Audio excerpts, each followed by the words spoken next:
మన దేహ నిర్మాణం అంతా చెప్తా. అంతే. ఆకాశ పంచకం అంతరేంద్రియములు. అంతరేంద్రియములు అంటే జ్ఞానము, మనసు, బుద్ధి, చిత్తము, అహంకారం. ఆకాశ పంచకం అంతరేంద్రియములు ప్రాణాదులును వాయు పంచకంబు. జ్ఞానేంద్రియములైదు వైశానర పంచకంబు అప్పు పంచకంబు శబ్దాదులైదు. కర్మేంద్రియములైదు కడభూమి పంచకం ఇట్టులు 25 ఇంద్రియములు. ఇవి ఆత్మగాదని ఇన్నింటి నెరిగేటి ఎరకయే పరమాత్మయని ఎరింగి సాంఖ్య యోగంబు సాధించు సజ్జనుండు ముక్తి జంతును మీ పాద భక్తితోను.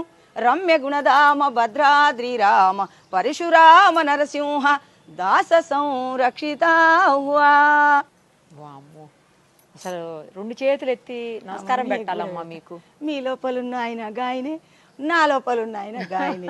చరాచర ప్రపంచం అంతా నిండి నివిడీకృతమై ఉన్నటువంటి ముళ్ళుగుచ్చే సందు లేకుండా ఉన్నటువంటిది ప్రహ్లాదుడు. చిన్న బాబు చిన్నప్పుడు చెప్పిండు, ఆయన ఈయనలో ఉన్నాడా రని అని అడిగిండు తండ్రి. అయ్యా తండ్రి గారు, ఇందుగలడు అందు లేదని సందేహము వలదు నాయన.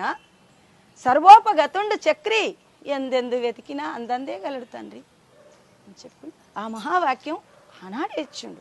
త్రేతాయుగం, కృతాయుగం, ద్వాపారం, కలియుగం. అమ్మ త్రేతాయుగంలో చెప్పినటువంటి ప్రహ్లాదుడు చెప్పిన మాట మనది కాదు తల్లి. మనదనుకునేది భ్రమ.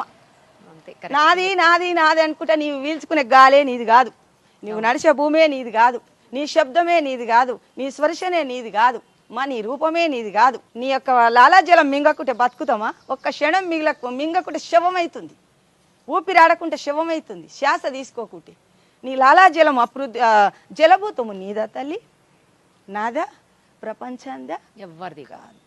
వాసన పృథ్వీభూతం, మరి దుర్వాసన సువాసన ఇది ఎరుగుతుంది ముక్కు, అది మనది కాదు. పంచభూత ఆవరణ మన వస్తువు అనేది ఏమీ లేదు చూడమ్మా. అవును, వట్టిదే. జన్మమెత్తడం, కర్మ చేయడం, గతించడం, మళ్ళీ ఎత్తడం, గతించడం, మళ్ళీ ఎత్తడం. 84 లక్షల జీవోపాధులు యందు పుట్టి గిట్టి ఉన్నామమ్మ. ఇది క్రిమికీటకాదులు, జంతుజాలము, పశుపక్షాదులు, నదులు, వనాలు, నానా మృగాలు, విహిత కర్మములు, వేద శాస్త్రములు ఎత్తిన తర్వాత కడసారి ఎన్ని జన్మల పుణ్యమో ఈ మానవ జన్మ వచ్చింది. కోటి జన్మములెత్తి నరగర్భమందున వాటముగా పుట్టి. కోటి జన్మములెత్తి నాయనా ఇక చాలు జన్మని తల్లి గర్భంలో ఓ పక్క మలము సంచి, ఓ పక్క మూత్రము సంచి, ఓ పక్క రక్తము, ఓ పక్క మాంసం, నీళ్లు తల్లి గర్భంలో నిండి ఉన్నాయి. ఇంకేమన్నా ఉందా అమ్మా? మనం ఇప్పుడు దీనికి ఏమో చేసుకుంటాం, అత్తరు, పౌడరు, సబ్బు, బిబ్బు అన్ని పెట్టుకుంటాం. ఏముంది తల్లి? తల్లి గర్భంలోది గుర్తు చేసుకుంటే ఈ జన్మ ఇక చాలు అనిపిస్తుంది. నారాయణమ్మ, మీరు ఇక్కడ ఉండాల్సిన వాళ్ళు కాదు, అసలు మీరు సఫాయి కార్మికురాలుగా అర్థమైతే గురుదేవుడు మా అమ్మ పెట్టింది. అమ్మ పెట్టిందమ్మా. బతకలేవు బిడ్డ, నీ భర్త చనిపోయిండు చిన్న వయసులో, నీ పిల్లలు భర్త లేరా అమ్మా? లేడమ్మా. అయితే చిన్న వయసులో బిడ్డ నువ్వు బతకలేవని మా అమ్మ పని అమ్మ ఇది. మా అమ్మ నేను కలిసి 3 సంవత్సరాలు చేసిన. ఈ కాలనీలో ఇండ్లు లేవు, ఈ బస్ ఇవన్నీ లేవు. ఒక్క ఇల్లున్నది అరంజ్యోతమ్మది, ఈ ఒక్క ఇల్లున్నది. అప్పటి నుంచి ఇక్కడనే ఉన్నది. మా అమ్మ చేసింది చాలా రోజులు అయినాక నన్ను పెట్టినాక నేను చేయబట్టి 22 సంవత్సరాలు. అబ్బో, అడవి ఇక్కడ కొండలు ఏం లేవు అప్పుడు.